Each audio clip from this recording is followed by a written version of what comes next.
Hello class 11th, welcome to Zenith Guru. मैं हूं निकी पंडित और हम कर रहे हैं रिडॉक्स रिएक्शन। रिडॉक्स रिएक्शन का ये है लेक्चर नंबर 5th एंड आज के इस लेक्चर में हम इस चैप्टर को फिनिश कर देंगे। ओके देखो, ज़्यादा बड़ा चैप्टर है नहीं, 5 लेक्चर में ही ये चैप्टर खत्म। ओके चलिए, आज की क्लास में बेसिकली हम मेन 2 टॉपिक को डिस्कस करने वाले हैं। फर्स्ट टॉपिक है हमारा टाइटरेशन, ठीक है, redox reaction as the basis for titration. डालिए heading redox reaction, redox reaction as the basis for titration. ठीक है, टाइट्रेशन टर्म आपने सुना भी होगा एंड लैब में आपने टाइट्रेशन एक्सपेरिमेंट परफॉर्म भी किया होगा डिफरेंट जो आपको केमिकल्स दिए गए उससे। ठीक है, क्योंकि काफ़ी टाइप के टाइट्रेशन होते हैं, जैसे कि एसिड बेस्ड टाइट्रेशन है, रिडॉक्स टाइट्रेशन है, ठीक है, आइडोमेट्री टाइट्रेशन होता है, आईडीमेट्री टाइट्रेशन होता है। तो काफ़ी सारे टाइट्रेशन होते हैं जिसमें से आपने अपने लैब में कौन कौन से टाइट्रेशन किए होंगे। एसिड बेस्ड टाइट्रेशन तो किया ही होगा, साथ ही साथ आपने रिडॉक्स टाइट्रेशन भी किया होगा। और अभी देखो, आपने देखा होगा कि जब आप एसिड बेस्ड टाइट्रेशन करते हो, ठीक है, तो आपको क्या करने से मतलब होता है, आपको ये करने से मतलब होता है कि हाँ पिंक कलर आ गया, रिएक्शन को फटाफट से बंद करते हैं। ठीक है, तो आप क्या करते हो, कलर के बेस पे रिएक्शन समझ जाते हो कि हाँ रिएक्शन कंप्लीट हो गया, हमारा टाइट्रेशन कंप्लीट हो गया, राइट। उसमें भी टीचर पता है क्या कहते हैं कि बिल्कुल लाइट पिंक कलर आना चाहिए। ठीक है, बिल्कुल लाइट पिंक कलर आना चाहिए। तो आप किस तरीके से एक्सपेरिमेंट करते हो, अगर डार्क पिंक आ जाता है आप उसमें या तो पानी मिला देते हो, ठीक है, नहीं मिलाते तो यहाँ से आपको आइडिया मिल रहा है, आप उसमें या तो पानी मिला देते होंगे, है ना, या तो एग्जैक्टली एक्यूरेटली आप लेकर आते होंगे। बट उसके पीछे का कॉन्सेप्ट क्या है ये समझना ज़रूरी है। वो पिंक कलर आने तक ही हम क्यों रुकते हैं ये समझना ज़रूरी है। डार्क पिंक कलर क्यों नहीं आना चाहिए, लाइट पिंक कलर क्यों ही आना चाहिए, ये समझना ज़रूरी है। ठीक है, अक्सर स्कूल में हमें इतनी सारी चीज़ें नहीं समझाई जाती, सिर्फ इतना बोलते हैं कि भाई तुम्हारा रिएक्शन कंप्लीट हो जाएगा जैसे ही कलर आ जाएगा, that is the end point. Colour आना क्या कहलाता है, एंड पॉइंट कहलाता है। बट सबसे पहले आपको टाइट्रेशन का मतलब समझ में आना चाहिए और हम उस कलर आने तक ही क्यों वेट करते हैं हमें ये समझ में आना चाहिए। ठीक है, सो बेसिकली टाइट्रेशन का मतलब क्या होता है, टाइट्रेशन का मतलब होता है कि एक अननोन हमारे पास जो सब्सटेंस प्रेजेंट है उसका कॉन्सेंट्रेशन फाइंड आउट करना with the help of known concentration. समझ में आ रहा है, एक नोन कंसंट्रेशन की हेल्प से अननोन कंसंट्रेशन का हमें नोन कंसंट्रेशन को फाइंड आउट करना ही टाइट्रेशन कहलाता है। अब देखो, टाइट्रेशन के लिए आपको किस किस चीज़ की ज़रूरत होती है, ब्यूरेट की ज़रूरत होती है। ठीक है, आपको किस किस चीज़ की ज़रूरत होती है, ब्यूरेट की ज़रूरत है। आई होप कि आपने ब्यूरेट देखा होगा, कोशिश कर रही हूँ मैं यहाँ पे बनाने की, अगर बन जाए तो ठीक है। यहाँ पे ये कुछ ऐसा इसका नोजल सा होता है, यहाँ से ऐसा, ठीक है, और ऊपर से ये कुछ ऐसा दिखेगा अभी।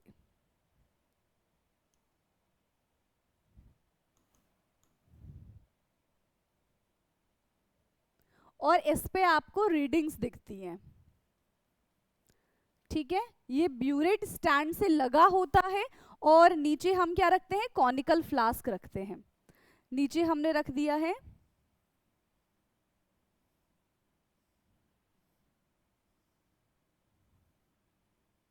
ठीक है, इसके नीचे हमने क्या रख दिया, कॉनिकल फ्लास्क रख दिया।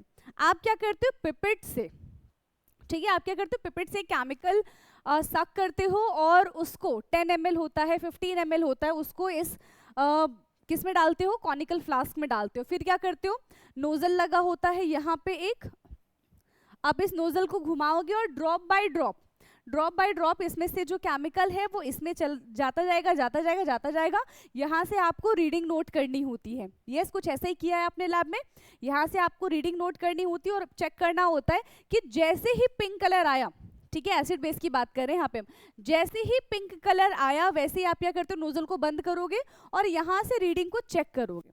बट ये एक्सपेरिमेंट आपको एक बार नहीं करना होता, आपको 3 बार ये सेम एक्सपेरिमेंट करना होता है ताकि कम से कम एरर आए। ठीक है। फिर सिमिलर रीडिंग्स को आप क्या करते हो, लिख लेते हो, ठीक है। सिमिलर रीडिंग्स को आप लिख लोगे। अब यहाँ पे क्या होता है, जिसका नोन कंसंट्रेशन है, ठीक है, जिसका नोन कंसंट्रेशन मतलब ऐसा कंपाउंड जिसको हमें पता है कि हाँ भाई इसका कंसंट्रेशन कितना है, उसको हम किस में फिल करते हैं, उसको हम ब्यूरेट में फिल करते हैं, ठीक है। इसके अंदर नोन कंसंट्रेशन रहता है और इसके अंदर अननोन, इसी को हमें फाइंड आउट करना होता है, ठीक है। इसी को हमें क्या करना होता है, फाइंड आउट करना होता है कि कितना मोलर है इसका कंसंट्रेशन या फिर कितना नॉर्मेलिटी है, ठीक है। नॉर्मल में भी कैलकुलेट कर सकते हैं, मोलर में भी कैलकुलेट कर सकते हैं, ओके, समझ में आया। अब इसके पीछे का कॉन्सेप्ट समझो। पहले हम एसिड बेस से समझते हैं क्योंकि आपने लैब में वो किया होगा। होता क्या है, जब हम एसिड लेते हैं एक और एक हम लेंगे बेस, तो क्या बनता है, सॉल्ट प्लस वाटर का फॉर्मेशन होता है। अब एसिड बेस में से ना हमें सिर्फ एक का ही कॉन्सेंट्रेशन पता होता है, ठीक है। एसिड बेस में से हमें सिर्फ एक का ही कॉन्सेंट्रेशन पता होता है। लेट्स सपोज कि हमें एसिड का कॉन्सेंट्रेशन पता है, ठीक है। लेट्स सपोज कि हमें एसिड का कॉन्सेंट्रेशन पता है और बेस हमारे लिए क्या है, अननोन है। बेस हमारे लिए क्या है, अननोन है, ठीक। तो बताओ इसका हमें कॉन्सेंट्रेशन बताना पड़ेगा। अब जब हमें यही नहीं पता तो ये कैसे पता चलेगा। अगर हमें ये पता होता तो कॉपी पेन से हम तो निकाल ही लेते हैं इसको, बट हमें नहीं पता ये। अब क्या होगा, जो चीज हमें नहीं पता उसको कहाँ पे फिल करेंगे, उसको हम कॉनिकल फ्लास्क में फिल करेंगे। जो चीज हमें पता है, जिसका कॉन्सेंट्रेशन हमको पता है, उसको हमें ब्यूरेट के अंदर फिल करना होता है, ठीक। अब होगा क्या कि जितना एसिड हम ड्रॉप बाय ड्रॉप एसिड डालते हैं इसमें, एक ड्रॉप एसिड आया और एक ड्रॉप जो है हमारे पास बेस, उसने उसको न्यूट्रलाइज कर दिया। ऐसा समझो, ध्यान से समझो, एक ड्रॉप एसिड आया, एक ड्रॉप बेस को उसने न्यूट्रलाइज कर दिया। ऐसे दो ड्रॉप आया, फिर दूसरे ड्रॉप को, तीन आया तीसरे ड्रॉप को, चार आया चौथे ड्रॉप को। मान लो कि 10 ड्रॉप में यहाँ पे जितने भी बेस प्रेजेंट थे सबके सब उसको उसने क्या कर दिया, एसिड ने उसको न्यूट्रलाइज कर दिया, ठीक।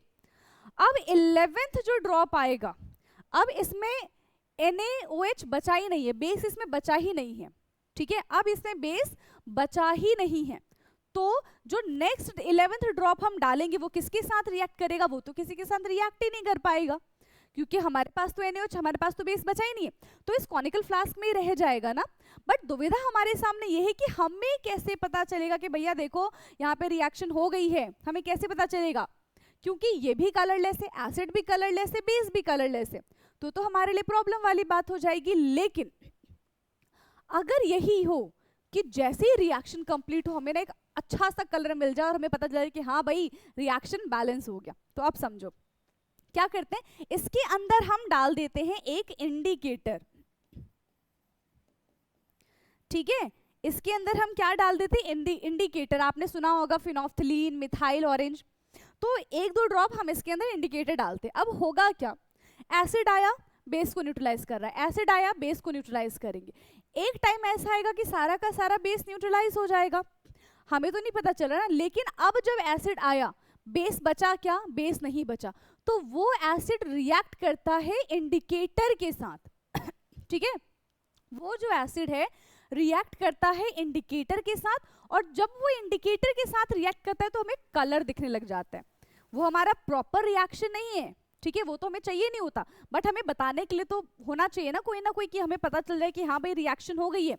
तो वो पॉइंट होता है जब हमें पता चलता है कि हाँ रिएक्शन हो गई है। अब आप सोचो, एक 11th ड्रॉप हमने डाला और हमें पता चल गया कि हाँ रिएक्शन कंप्लीट है। अब आप खुद सोचो, अगर आप डार्क कलर लेकर आ जाते हो, उसका क्या मतलब होगा कि आपने 2-3 ड्रॉप और डाल दिया है सोल्यूशन में, जिसका कोई काम नहीं है, तो बिगड़ गई ना हमारी रीडिंग, समझ रहे हो। क्योंकि ब्यूरेट की रीडिंग के हिसाब से हम कंसंट्रेशन फाइंड आउट करेंगे ना अननोन सोल्यूशन का, ठीक है। तो इसलिए कहा जाता है कि लाइट पिंक कलर लेकर आना है, डार्क कलर नहीं लेकर आना है, ठीक है, एसिड बेस वाले में। बाकी अभी हम रिडॉक्स वाला देखेंगे तो उसमें दूसरे कलर्स आते हैं, जरूरी नहीं कि समय पिंक कलर ही हमें दिखाई दे, ओके। अब हुआ ये कि पहले ड्रॉप पे हमें पता चल गया कि रिएक्शन हमारा इस ड्रॉप से पहले वाली ड्रॉप में ही कंप्लीट हो चुका था, ठीक है। रिएक्शन हमारा इस ड्रॉप से पहले वाली ड्रॉप में ही कंप्लीट हो गया था। ये तो फालतू का ड्रॉप गया है जिसने इंडिकेटर के साथ रिएक्ट करके हमको बता दिया कि देखो भाई तुम्हारा एंड पॉइंट आ चुका है। समझ में आया इतना, तुम्हारा एंड पॉइंट आ चुका है, क्लियर? तो यहाँ से हमें पता चलता है कि रिएक्शन टाइट्रेशन हमारा कंप्लीट हो चुका है। इसलिए कभी भी हमें बहुत डार्क कलर नहीं लेना चाहिए, उससे हमारे रीडिंग पे इफेक्ट पड़ता है। क्लियर? और अभी स्टार्टिंग में बताया था ना, डार्क कलर आ जाता है तो पानी मिला दो, तो हमें उस सोल्यूशन से मतलब नहीं है, हमें इसकी रीडिंग से मतलब होता है। ठीक है? हाँ, कभी एक्सपेरिमेंट वगैरह चल रहा हो, टेस्ट वगैरह हो, तो जो आते हैं इन्विजिलेटर उनको दिखाने के लिए हो सकता है, बट उससे हमको फ़र्क ही नहीं पड़ता, हमें इससे फ़र्क पड़ता है, रीडिंग हमारी गलत नहीं आनी चाहिए। तो बिल्कुल भी चीटिंग नहीं चलेगा टाइट्रेशन में। बड़ा मज़ा आता है टाइट्रेशन करने के टाइम। ठीक है? पूरे 12th आप टाइट्रेशन करोगे, अलग अलग टाइट्रेशन करोगे, बहुत अच्छा लगता है। ओके? अगर आप ध्यान से करोगे, मन लगा के करोगे तो।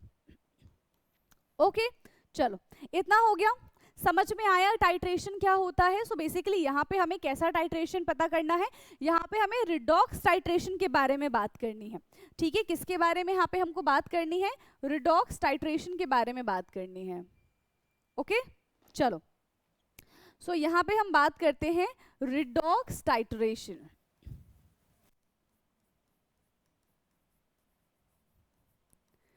अगेन देखो, कोई सा भी टाइट्रेशन हो, एक पार्ट हमको नोन होगा, एक पार्ट हमको अननोन होगा। ठीक है? मान लो और रिडॉक्स में क्या होता है? Oxidation and reduction. तो एक हमारे पास ऑक्सीडेशन सब्सटेंस है, एक हमारे पास ऑक्सीडेशन सब्सटेंस है जो कैसा है? नोन है, इसका कॉन्सेंट्रेशन हमको पता है। एक हमारे पास रिडक्शन सब्सटेंस है, एक हमारे पास रिडक्शन सब्सटेंस है जिसका कंसंट्रेशन अननोन है, जिसका कॉन्सेंट्रेशन क्या है? अननोन है। ठीक, समझ में आया? तो नोन की हेल्प से हम अननोन को फाइंड आउट करेंगे। क्लियर? नोन की हेल्प से हम क्या करेंगे? अननोन को फाइंड आउट करेंगे। ठीक, अब फाइंड आउट करने के लिए हमें क्या क्या चाहिए होता है? इंडिकेटर्स भी चाहिए होता है। ठीक है? To complete the to know the end point, to know the end point, जब कलर आ जाता है ना तो उसको हम क्या कहते हैं? एंड पॉइंट कहते हैं। We need indicator, we need indicator. ठीक है? एंड पॉइंट लाने के लिए हमें इंडिकेटर की जरूरत पड़ती है, क्योंकि काफी सारे केमिकल्स ऐसे होते हैं जो कलरलेस होते हैं। अब कलरलेस में कैसे न्यूट्रलाइज हुआ, क्या हुआ, हम कैसे आइडेंटिफाई कर पाएंगे? कलर में जब चेंज होगा तब हम इजिली आइडेंटिफाई कर सकते हैं। तो यहाँ पे भी 3 टाइप के इंडिकेटर्स प्रेजेंट होते हैं। सेल्फ इंडिकेटर, ठीक है, इंटरनल इंडिकेटर, और तीसरा होता है स्टार्च। ठीक, आगे जाके आप एक्सटर्नल इंडिकेटर भी पढ़ लोगे। ठीक है? तो बेसिकली 3 टाइप के इंडिकेटर है, self indicator, internal indicator and starch. ये 3 हमें यहाँ पे पढ़ने हैं। ओके, सबसे पहले हम बात करते हैं सेल्फ इंडिकेटर की। ठीक, सबसे हम पहले बात करते हैं इंडिकेटर यूज्ड इन टाइट्रेशन। ठीक, इंडिकेटर्स यूज्ड इन टाइट्रेशन।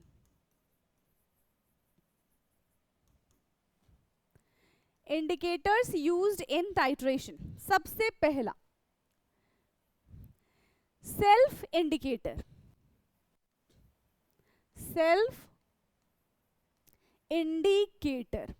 ठीक है? फर्स्ट वन है हमारा यहाँ पे सेल्फ इंडिकेटर। सेल्फ इंडिकेटर का एग्जांपल क्या है? KMNO4, KMNO4 जो कि वायलेट कलर का होता है। ठीक है? कौन से कलर का होता है? वायलेट कलर का होता है।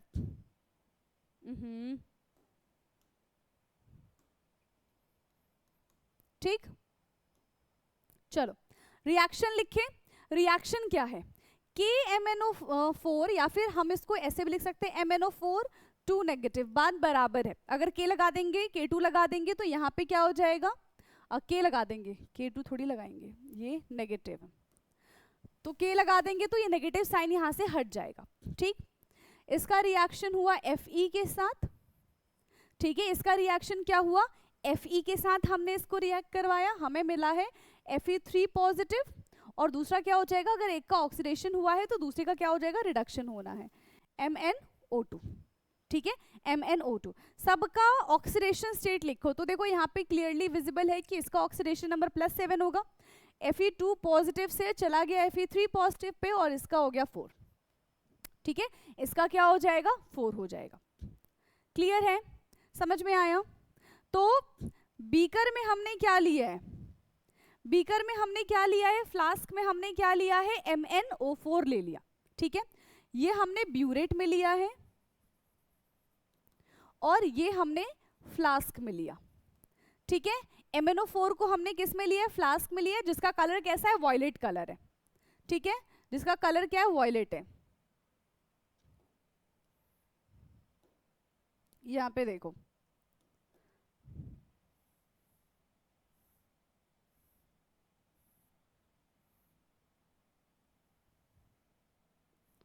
छोटा बन गया बहुत है ना।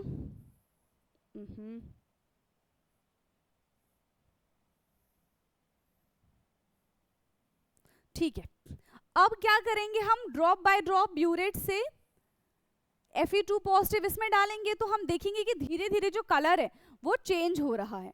अब ये और ज्यादा वॉयलेट नहीं रहेगा, ठीक है, अभी और ज्यादा वॉयलेट नहीं रहेगा, इसका कलर MnO2 जो है वो वॉयलेट नहीं होता, जबकि ये जो है ये क्या है, ये क्या है, ये वॉयलेट होता है, ठीक है, ये क्या होता है, ये वॉयलेट होता है, ठीक।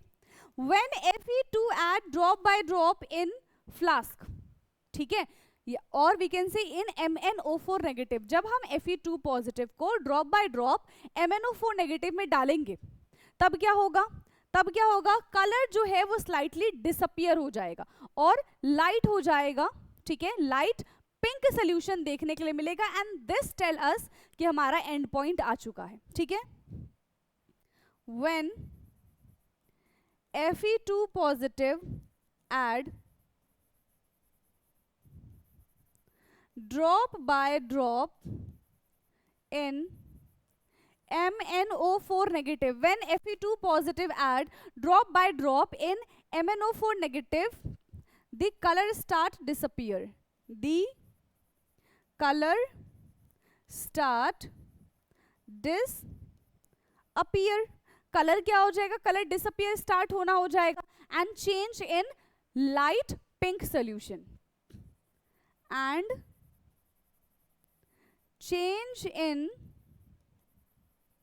Light pink solution that tell us the end point, वो हमें किसके बारे में बताएगा, that tell us the end point of the reaction, end point of the reaction, end point of the reaction, ये हमें किसके बारे में बताता है, रिएक्शन के एंड पॉइंट के बारे में बताता है। और यहाँ पे KMnO4 का देखो, KMnO4 इज ऑक्सीडाइजिंग एजेंट, तो वो खुद का क्या कर रहा है, खुद का रिडक्शन कर रहा है, यस और नो। KMnO4 जो है वो एक स्ट्रॉन्ग ऑक्सीडाइजिंग एजेंट है, तो वो खुद का रिडक्शन कर रहा है। और हमेशा याद रखना, अगर एक का ऑक्सीडेशन हो रहा है तो दूसरे का रिडक्शन होगा, एक का रिडक्शन हो रहा है तो दूसरे का ऑक्सीडेशन होगा। ऐसा नहीं होना चाहिए कि दोनों का ही रिडक्शन हो रहा है, दोनों का ही ऑक्सीडेशन हो रहा है, तब रिएक्शन हमारी गलत हो जाएगी, ठीक, समझ में आ गया, डन है इतना। तो ये था सेल्फ इंडिकेटर, ये किसके बारे में था, सेल्फ इंडिकेटर के बारे में था। अब हम बात करते हैं इंटरनल इंडिकेटर के बारे में। Second is internal indicator,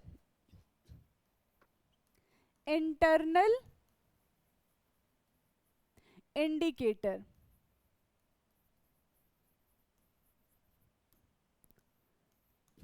okay, internal indicator जिसको हमें रिएक्शन में डालना होता है, ठीक है। एड इंडिकेटर इन दी रिएक्टेंट, एड इंडिकेटर इन किस में डालेंगे हम, उस जो हमारे पास कॉनिकल फ्लास्क है उसके अंदर हम डालेंगे, ठीक है। बेसिकली यहाँ पे कौन सा इंडिकेटर इस्तेमाल किया जाता है, तो फिनाइल डाई अमाइन 0.1%, ठीक है, phenyl di amine, phenyl di amine 0.1%, okay, clear है, ये इंडिकेटर इसमें डाला जाता है। So reaction Fe2 positive plus Cr2O7, ठीक है, Fe2 positive plus Cr2O7 give 2Cr3 positive plus Fe3 positive, यहाँ पे इसका ऑक्सीडेशन नंबर +7 होएगा, ठीक है। फ्लास्क में क्या है, ब्यूरेट में क्या है, सो Fe2 पॉजिटिव जो है हमारा ये फ्लास्क में है एंड ये ब्यूरेट में है, और आपको बता दिया था कि ब्यूरेट और फ्लास्क में अगर होता है तो किस में नोन होता है, किस में अननोन होता है। हमेशा ब्यूरेट में नोन होगा और फ्लास्क में अननोन होगा। ठीक, क्लियर। हम देख रहे हैं कि क्रोमियम का हो रहा है यहाँ पे रिडक्शन, 6 इलेक्ट्रॉन का लॉस है यहाँ पे, एंड आयरन का हो रहा है यहाँ पे ऑक्सीडेशन। आयरन का क्या हो रहा है यहाँ पे, ऑक्सीडेशन हो रहा है। अब जैसे ही हम इसमें इंडिकेटर डालेंगे, ठीक है, इंडिकेटर तो डाल दिया पहले स्टार्टिंग में, अब क्या हो रहा है, ब्यूरेट से K2Cr2O7 ड्रॉप बाय ड्रॉप किस में डालेंगे, हम बीकर में डालेंगे, फ्लास्क में डालेंगे, जिसमें ऑलरेडी Fe2 पॉजिटिव प्रेजेंट है। ठीक है, जिसमें ऑलरेडी Fe2 पॉजिटिव प्रेजेंट है। When we add drop by drop, ठीक है, जैसे हम ड्रॉप बाय ड्रॉप डालेंगे, ठीक, तो क्या होगा, कलर हमें चेंज देखने के लिए मिलेगा। साथ में देखो इसमें इंडिकेटर का भी रोल है, इंडिकेटर की वजह से ही हमें कलर नजर आता है। ठीक, ये जो सोल्यूशन होगा ये कैसे कलर का बन जाएगा, ये ग्रीन कलर का बन जाएगा। ठीक है, ये कैसे कलर का बन जाएगा, ये ग्रीन कलर का बन जाएगा। सो व्हेन वी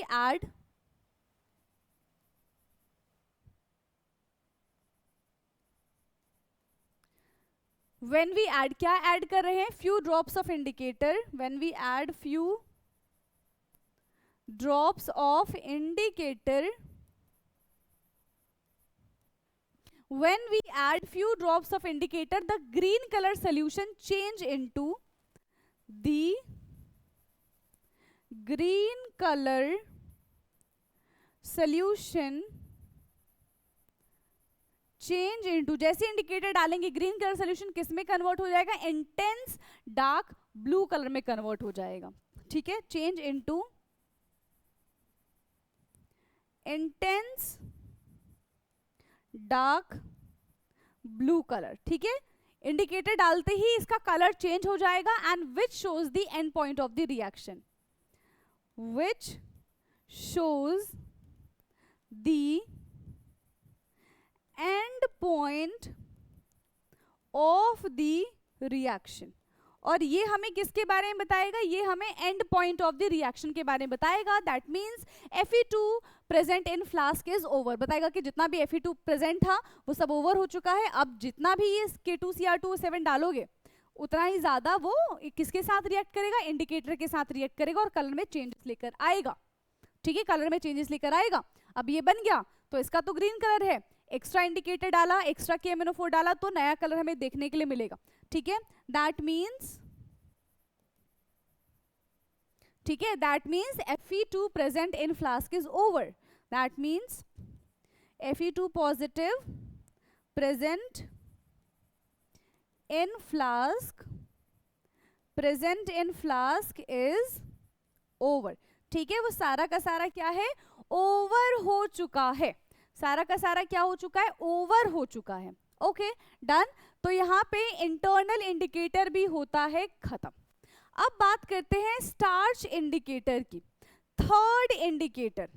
ठीक, थर्ड इंडिकेटर क्या है, स्टार्च इंडिकेटर। थर्ड है हमारा starch indicator. Third is starch indicator. Starch हमें कहाँ पे देखने को मिलता है, आपने पोटैटो देखा होगा। ठीक है, जब भी आप आलू को उबालते हो, ठीक है, कुकर में अगर आपने उबाला तो आप देखोगे उसके सरफेस पे, कुकर के सरफेस पे आपको व्हाइट व्हाइट सा पाउडर नजर आएगा, इसे फिंगर से निकाल के ऐसे चेक कर सकते हो। That is the starch. ठीक है, उसके अंदर प्रेजेंट होता है। ठीक है, सो स्टार्च पता चल गया क्या होता है। Now it can absorb I2।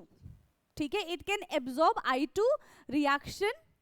ठीक है, I2 को ये किस में कन्वर्ट कर देगा, I2 को नहीं, आयोडाइड को आयोडीन में कन्वर्ट कर देगा, I नेगेटिव को I2 में कन्वर्ट कर देगा, and that is the iodometry test. ठीक, starch indicator it is used in iodometry test. ठीक है, कहाँ पे यूज किया जाता है, it is used in iodometry test. ठीक, अब इसका काम क्या है, ये करेगा क्या, हमने लिया आयोडाइड, आयोडाइड का रिएक्शन हमने किसके साथ कराया, कॉपर 2 पॉजिटिव के साथ कराया। तो यहां से हमें मिलेगा I2 जिसका ऑक्सीडेशन स्टेट क्या है, 0 है, प्लस साथ ही साथ Cu2I2 भी हमें देखने के लिए मिलेगा। ठीक, वहां पे तो I2 गैस मिल गया, यहाँ पे Cu2I2। फर्दर Cu2I2 ब्रेक होगा तो यहाँ पे 2 है, ठीक है, 4 हो गया, तो यहाँ पे 4 है। फर्दर Cu2I2 ब्रेक डाउन होगा, ये हमें और क्या देगा, ये हमें और देगा 2Cu2 प्लस I2। फर्दर इसका फिर से ब्रेक डाउन हो जाएगा। ठीक, फर्दर इसका क्या हो जाएगा, फिर से ब्रेक डाउन हो जाएगा। Now overall reaction is, overall reaction क्या बन रहा है यहाँ पे, 4I नेगेटिव, ठीक है, 4I नेगेटिव प्लस दूसरा क्या है 4Cu2 पॉजिटिव, ठीक है, 4I नेगेटिव 4Cu2 पॉजिटिव, क्योंकि इससे तो ये चला जाएगा, ठीक है, उससे चला जाएगा। क्लियर, 2 है, 2 और ऐड कर देंगे, हाँ ठीक, इतना प्लस 2Cu2 और साथ ही साथ हमें I2 गैस यहाँ से रिलीज होते हुए नजर आएगी। ठीक है, I2 गैस यहाँ से हमें रिलीज होते हुए नजर आएगी। ठीक, When I negative is oxidise, जब यहाँ से I नेगेटिव ऑक्सीडाइज हो जाएगा बाय Cu2 पॉजिटिव, कौन करेगा इसको, कॉपर 2 पॉजिटिव ऑक्सीडाइज करेगा into I2। When I negative is oxidise by Cu2 positive to I2, ठीक है, आयोडाइड को आयोडीन में कन्वर्ट कर देंगे, the solution become intense blue colour, the solution become intense blue color। ठीक है, सोल्यूशन में हमें कैसा चेंज देखने के लिए मिलेगा, सोल्यूशन हमें ब्लू कलर का दिखेगा, and which indicates the end point, वो हमें किसके बारे में बताएगा, एंड पॉइंट के बारे में बताएगा, which indicates the end point, which indicates the end point। ठीक, तो ये था हमारा आइडोमेट्री टेस्ट। ये क्या था हमारा iodometry test, basically it is also used in iodimetry test. ठीक है, आयोडीमेट्री टेस्ट। तो अब हम ये जानते हैं कि आयोडीमेट्री टेस्ट क्या होता है। ठीक है, आयोडीमेट्री टेस्ट क्या होता है, iodimetry test. Clear, iodimetry test, यहां पे क्या होगा, यहां पे आइडो में क्या होता था, ऑक्सीडेशन नंबर इंक्रीज होता था। ठीक है, आईडी में क्या होगा, ऑक्सीडेशन नंबर डिक्रीज होगा। ठीक, यहां पे I2 था। ठीक है, आयोडीन का रिएक्शन हमने किसके साथ कराया, Fe2O3 के साथ कराया। ठीक है, Fe2O3, तो 6 - 2, इस पे कितना आ जाएगा, प्लस का 4 आएगा। ठीक है, प्लस का 4, अब इससे क्या बन जाएगा, 2I नेगेटिव प्लस, इसका क्या हो गया है, रिडक्शन हुआ, तो Fe2O3 का क्या हो जाएगा, ऑक्सीडेशन हो जाएगा, and it will become SO4 2 negative plus 6। This is iodometry, iodimetry test. Sulphur का यहां पे हुआ है ऑक्सीडेशन, सल्फर का यहां पे हुआ है ऑक्सीडेशन, एंड आयोडीन का यहां पे हुआ है रिडक्शन। सल्फर का हुआ है ऑक्सीडेशन, आयोडीन का हुआ है यहाँ पे रिडक्शन। ठीक है, क्लियर है, यहाँ पे क्या होगा, यहाँ पे भी इंटेंस ब्लू कलर दिखेगा, and which indicate the end point. ठीक है, इंटेंस ब्लू कलर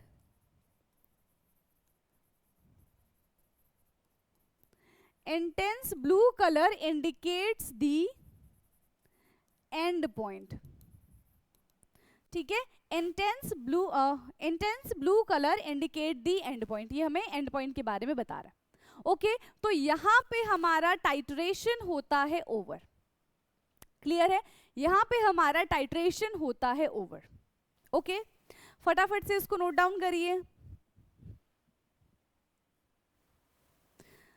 क्लियर है, चलो, सो अब हम बात करने वाले हैं गैल्वेनिक सेल की, ठीक है।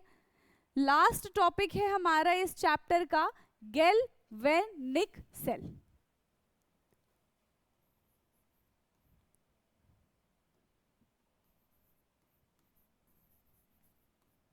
गैल्वेनिक सेल अभी भी पढ़ोगे, क्लास 12th में भी पढ़ोगे इलेक्ट्रोकेमिस्ट्री चैप्टर में। सबसे पहले हम वो सेल बना लेते हैं, ठीक है। सबसे पहले हम क्या करते हैं, सेल बनाते हैं।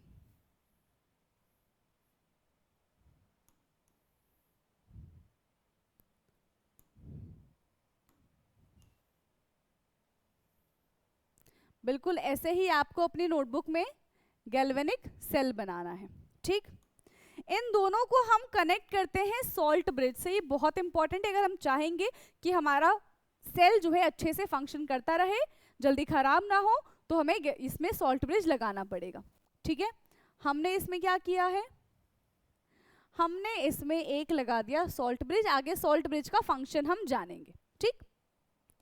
अब इसमें हमको लेना है सोल्यूशन। इन दोनों में हमने क्या ले लिया है, सोल्यूशन लिया है।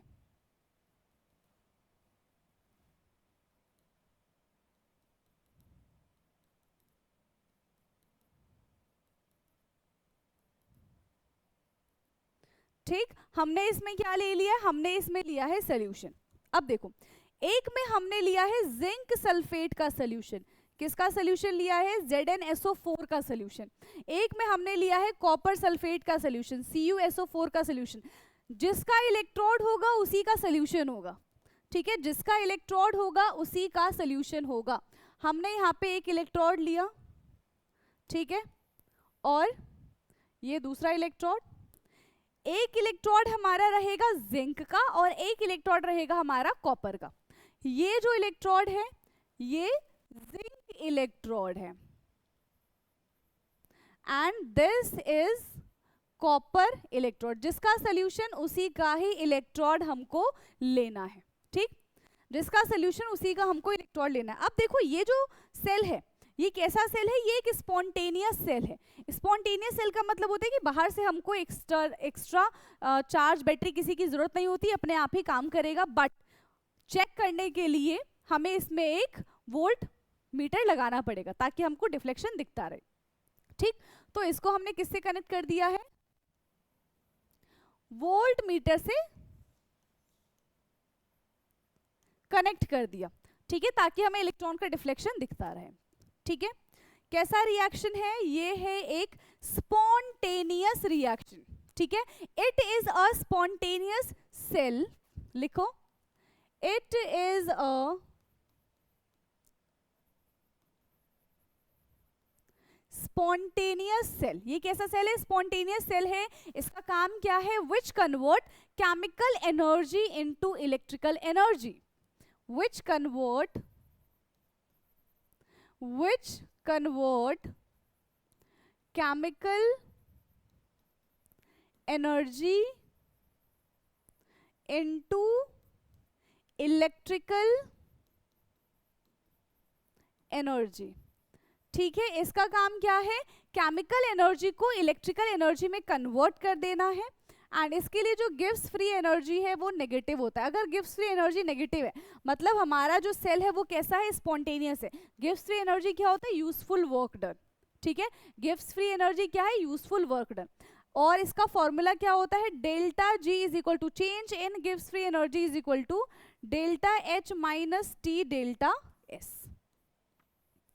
ये इसका फॉर्मूला है, ठीक है। ये क्या है, इसका फॉर्मूला। अब डेल्टा एच और ये डेल्टा एस क्या है, डेल्टा एच इज एंथैल्पी, ठीक है। डेल्टा एच क्या है, एंथैल्पी है, और डेल्टा एस क्या है, एंट्रोपी है।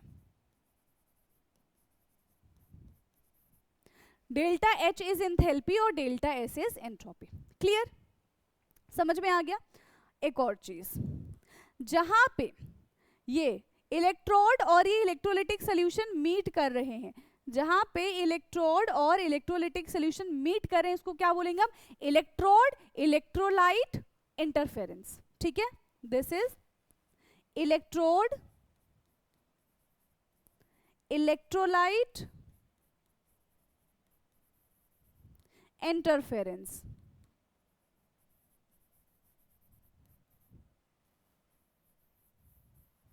ठीक है, इलेक्ट्रोड इलेक्ट्रोलाइट इंटरफेरेंस। तो यहाँ पे इलेक्ट्रोड और इलेक्ट्रोलाइट का डिफरेंस क्या कहलाता है? Potential difference. The difference between electrode and electrolyte is the potential difference. ठीक है, सो यहाँ पे लिखो the potential difference between the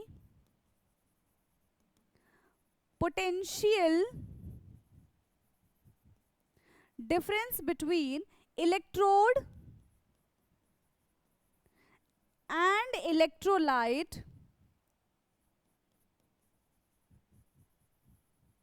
the potential difference between electrode and electrolyte is called electrode potential, is called electrode potential। ठीक है, इन दोनों के difference को ही क्या बोलते हैं? इलेक्ट्रोड और इलेक्ट्रोलाइट के बीच के डिफरेंस को हम क्या बोलते हैं? इलेक्ट्रोड पोटेंशियल कहते हैं। क्लियर है? क्या कहते हैं इसको? हम इलेक्ट्रोड पोटेंशियल कहते हैं। अब यहाँ पे ध्यान दो, ठीक है, एक साइड जिंक का इलेक्ट्रोड है, एक साइड कॉपर का इलेक्ट्रोड है। रिएक्शन में अलग से हमें सेल लगाने की जरूरत नहीं है, स्पॉन्टेनियस सेल है, अपने आप से काम करेगा। तो रिएक्शन होगा तो एक बार ऑक्सीडेशन होगा, एक बार रिडक्शन होगा। ठीक है, उसके लिए आपको क्या चीज लर्न करनी पड़ेगी? उसके लिए आपको लर्न करना पड़ेगा लोन। क्या लर्न करना पड़ेगा उसके लिए आपको? लोन। ये क्या है? Left side oxidation, anode and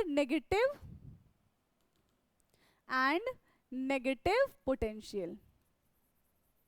बस ये आपको याद रखना है। क्या याद रखना है आपको? लोन आपको याद रखना है। ठीक है, आपको ये लोन याद रखना है। क्लियर है? आपको ये लोन याद रखना है। क्या बता रहा है ये? लेफ्ट साइड में ऑक्सीडेशन होगा, यहां पे क्या होगा? यहां पे होगा ऑक्सीडेशन, और ये जो इलेक्ट्रोड है दिस इज एनोड। तो जो भी चीज बचेगी वो इसका ऑपोजिट यहां पे हो जाएगा कि भैया देखो इसका तो रिडक्शन होगा, मतलब कॉपर का रिडक्शन होगा, कॉपर का यहां पे हो जाएगा रिडक्शन, एंड ये है कैथोड। और नेगेटिव पोटेंशियल का क्या मतलब है ये समझो। नेगेटिव पोटेंशियल का क्या मतलब है ये समझो। जिंक सल्फेट है इसके अंदर, टूटेगा। ठीक है, क्या है ये? यहाँ पे आएगा Zn2 पॉजिटिव, SO4 2 नेगेटिव। ठीक है, Zn2 पॉजिटिव, SO4 2 नेगेटिव। तो इस पे क्या होगा? इलेक्ट्रॉन जो है इस पे आके स्टिक हो जाएंगे, क्योंकि ये तो एनोड है। इस पे आके क्या हो जाएगा? इलेक्ट्रॉन स्टिक हो जाएंगे। ठीक, यहाँ पे copper sulphate, copper 2 positive, SO4 2 negative, copper 2 positive, SO4 2 negative. ठीक, तो यहाँ पे क्या होगा? यहाँ पे ये बिल्कुल ऐसे चिपक जाएगा कॉपर 2 पॉजिटिव, यहाँ पे सब पे कॉपर 2 पॉजिटिव आके चिपक जाएगा, और वहां से जो इलेक्ट्रॉन आ रहा है ट्रैवल करके, वो एक एक करके 2 इलेक्ट्रॉन मिलके क्या करेंगे? कॉपर को, नहीं 2 नहीं, Zn2 पॉजिटिव है ना, हाँ, तो एक इलेक्ट्रॉन एक कॉपर, एक इलेक्ट्रॉन एक कॉपर, इस तरीके से उसको न्यूट्रलाइज कर देंगे। ठीक, अब सोल्यूशन में बचता है यहाँ पे SO4, नहीं सोल्यूशन में बचता है यहाँ पे Zn2 पॉजिटिव और यहाँ पे Cu2 ये SO4 2 नेगेटिव, जिसको सॉल्ट ब्रिज के केमिकल न्यूट्रलाइज कर देंगे। ठीक, अब रिएक्शन देखो, ऑक्सीडेशन किस साइड हो रहा है? तो ऑक्सीडेशन हो रहा है एनोड की साइड, मतलब जिंक का ऑक्सीडेशन होएगा यहाँ पे। तो जिंक का जब ऑक्सीडेशन होगा तो क्या करेगा? Zn2 पॉजिटिव में बदल जाएगा, 2 इलेक्ट्रॉन रिलीज कर देगा। वहीं कॉपर क्या करेगा? Cu2 पॉजिटिव, वो 2 इलेक्ट्रॉन एक्सेप्ट करके ये Cu में कन्वर्ट हो जाएगा। ठीक है, सो Zn plus Cu2 positive give Zn2 positive plus Cu। ये है, विजिबल है इतना? क्लियर है? तो जिंक का यहां पे हुआ है ऑक्सीडेशन, और इसका हुआ है यहां पे रिडक्शन। कॉपर का हुआ है यहां पे रिडक्शन, जिंक का हुआ है यहां पे ऑक्सीडेशन। समझ में आया इतना? कैथोड पे क्या होगा, कैथोड पे क्या होगा, केटायन जाके Cu2 पॉजिटिव से केटायन, केटायन जाके एक्यूमुलेट हो जाएंगे। एनोड पे क्या होगा, इलेक्ट्रॉन जाके ये एक्यूमुलेट हो जाएंगे। तो ये चीज याद रखना, एनोड पे इलेक्ट्रॉन जाके एक्यूमुलेट होगा एंड कैथोड पे केटायन जाके एक्यूमुलेट हो जाएंगे। ठीक है, इतना समझ में आया? चलो इसको फटाफट से इसका स्क्रीनशॉट लो, फिर हम आगे बढ़ते हैं। यस, फटाफट से इसका स्क्रीनशॉट लीजिए, फिर हम आगे बढ़ेंगे। ओके चलो नाउ नेक्स्ट, अभी हमने यहाँ पे इलेक्ट्रोड पोटेंशियल की बात की थी। ठीक है, इलेक्ट्रोड पोटेंशियल की हमने बात की थी। क्या होता है इलेक्ट्रोड पोटेंशियल? इलेक्ट्रोड पोटेंशियल, तो बेसिकली इलेक्ट्रोड पोटेंशियल क्या होता है?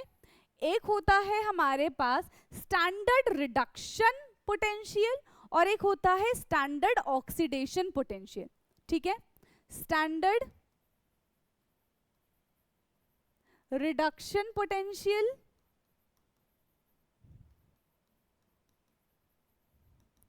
और एक है standard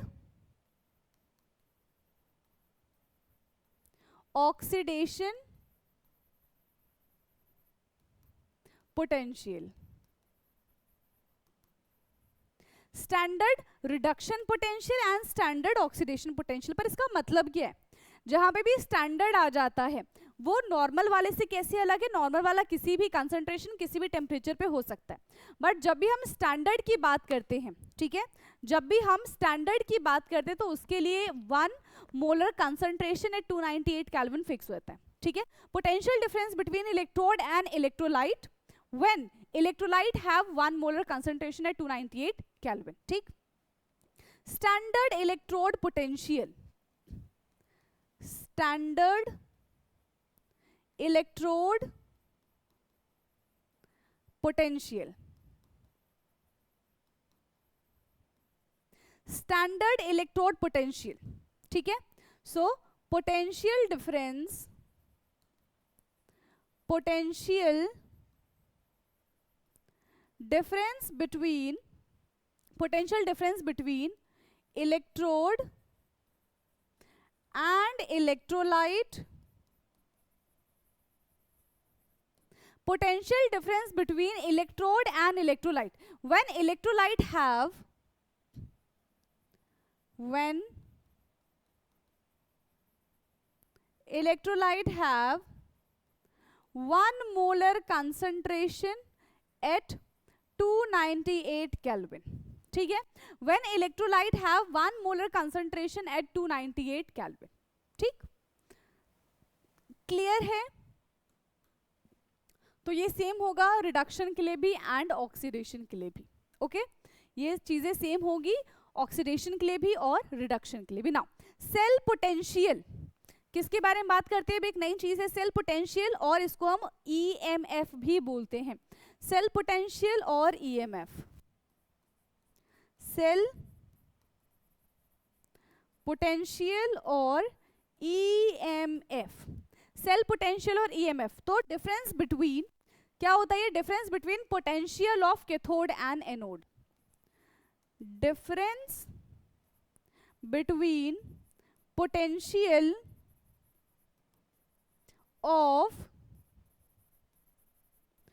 cathode and anode, difference between potential of cathode and anode. कैसे निकालते हैं इसका फॉर्मूला? देखो इसी डेफिनेशन में ही है, EMF इज इक्वल टू, कैसे कैलकुलेट करेंगे? EMF of cathode minus EMF of anode, EMF of cathode minus EMF of anode, ये फॉर्मूला है इसका।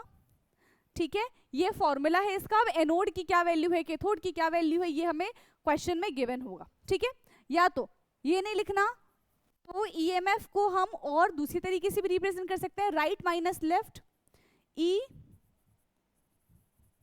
Right minus E left, E right minus E left, या फिर E reduction minus E oxidation. EMF is equal to E reduction minus E oxidation. E reduction minus E oxidation, E right minus E left, E right minus E left. ठीक है, clear है? तो इस तरीके से हम ईएमएफ को calculate करते हैं। नाउ सेल रिप्रेजेंटेशन, जो अभी हमने गैल्वेनिक सेल बनाया था उसका रिप्रेजेंटेशन क्या होगा उसके बारे में जान लेते हैं। ठीक है, next is cell representation. Cell representation, okay, cell representation. तो सबसे पहले हम ऑक्सीडेशन से स्टार्ट करते हैं। तो जिंक पहले सॉलिड फॉर्म में था, जिंक का ऑक्सीडेशन हो गया और ये 2 पॉजिटिव में चला गया। ठीक है, ये कैसा था? एक्वस फॉर्म में था, ये लिखना जरूरी है।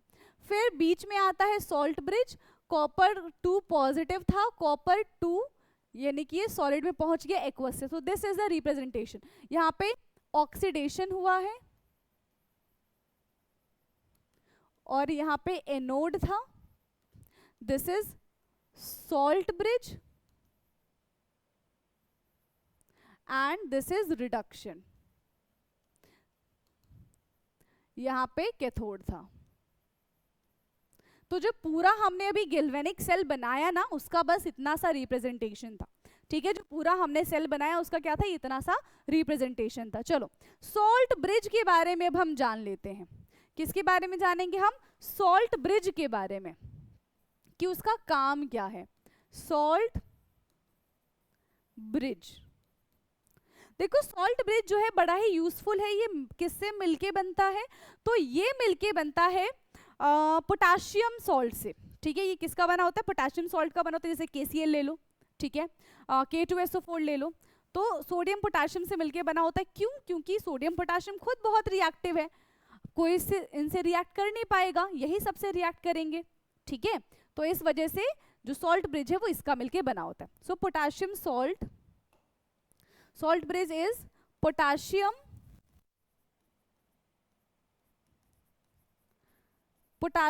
salt like KCl, K2SO4, ठीक है, potassium salt like KCl, K2SO4 most reactive, not participate in any cell reaction, क्योंकि मोस्ट रिएक्टिव, नॉट पार्टिसिपेट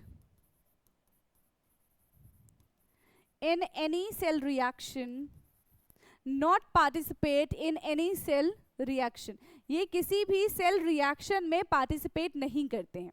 ठीक है, इनको किसके साथ मिक्स कराया जाता है? मिक्स्ड विथ जेलेटिन और अगर अगर सोल्यूशन, मिक्स विथ किसके साथ मिक्स कराया जाता है? जेलेटिन के साथ। ठीक है, और अगर अगर सोल्यूशन, और एक सेमी सॉलिड सा तैयार कर लिया जाता है। ठीक है, समझ में आ गया? दूसरा क्या है? ये क्या करता है? ये न्यूट्रलिटी मेंटेन करके रखता है। ठीक है, ये चार्ज को एक्यूमुलेशन नहीं करने देता है, मेंटेन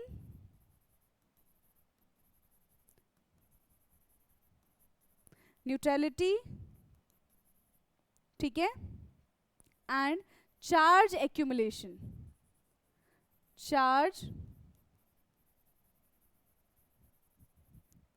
एक्यूमुलेशन। ठीक है, चार्ज एक्यूमुलेशन एंड इनर्ट होते हैं ये, do not react, do not react, ये खुद किसी के साथ रिएक्शन शो नहीं करते। क्लियर है? ये खुद के ये किसी के साथ रिएक्शन शो नहीं करते। क्लियर? समझ में आ गया इतना? नाउ अब हम बात करने वाले हैं इलेक्ट्रोकेमिकल सीरीज के बारे में। किसके बारे में बात करने वाले हैं हम? Electrochemical series, electrochemical series. तो हमने ना अभी कुछ दिन पहले क्या देखा था? रिएक्टिविटी सीरीज के बारे में बात की थी। तो रिएक्टिविटी सीरीज में क्या था कि एलिमेंट्स को अरेंज किया गया था किस तरीके से एलिमेंट्स को अरेंज किया गया था कि सबसे टॉप पे बहुत ज़्यादा रिएक्टिव मेटल आएंगे, फिर मॉडरेट, फिर लीस्ट रिएक्टिव मेटल। तो यहाँ पे भी कुछ ऐसा ही है, ठीक है। So it is the arrangements of elements और electrode in increasing order of their electrode potential, ठीक है। So it is the arrangement of,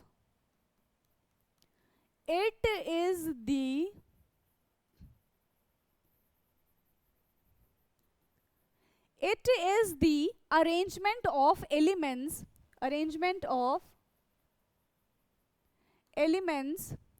in increasing order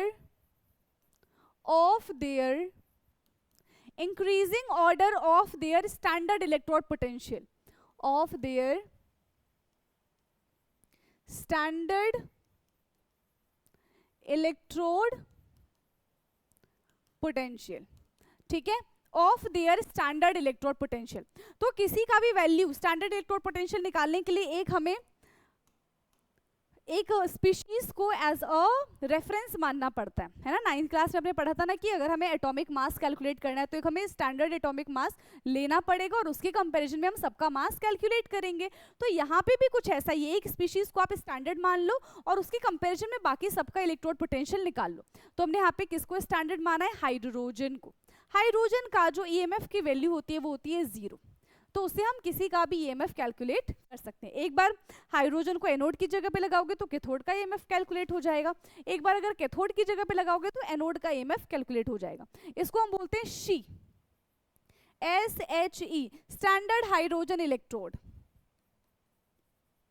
standard hydrogen electrode जिसकी वैल्यू कितनी होती है? 0 होती है। हाइड्रोजन का ईएमएफ हमेशा 0 होता है, ठीक है। हाइड्रोजन का ईएमएफ कैसा होता है? 0 होता है। समझ में आ गया? स्टैंडर्ड इलेक्ट्रोड पोटेंशियल आपको बताइए क्या होता है कि इलेक्ट्रोलाइट और जो हमारे पास इलेक्ट्रोलाइटिक सोल्यूशन होता है उनका difference at 298 kelvin and 1 molar concentration. Yes, ठीक है।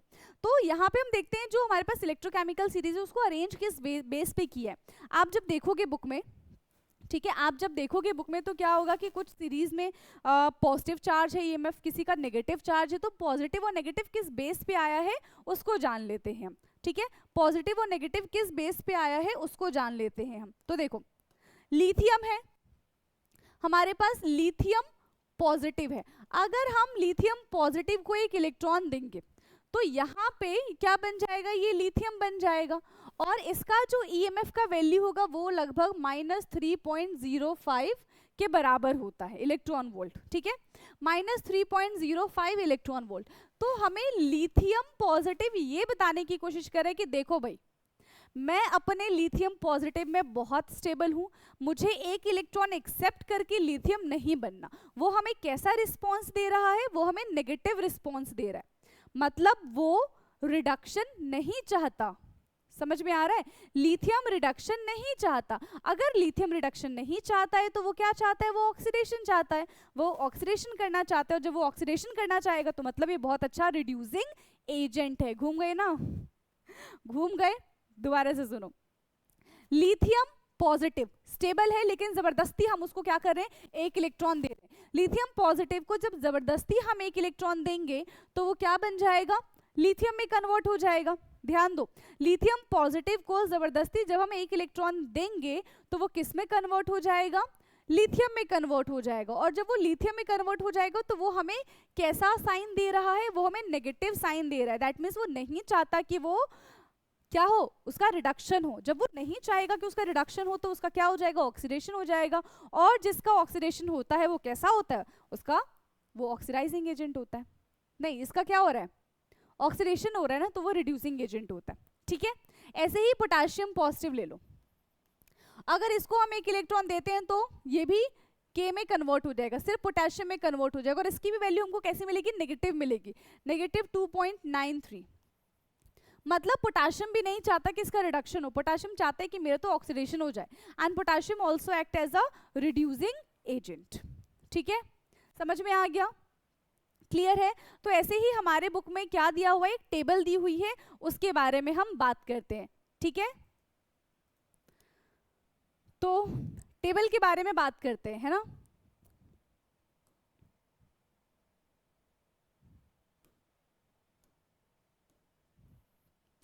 ये है वो टेबल,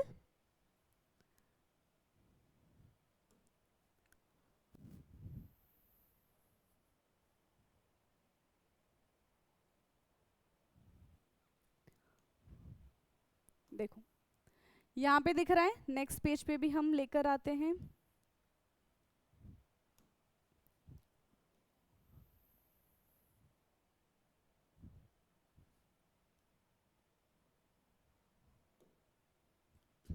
एक ही है।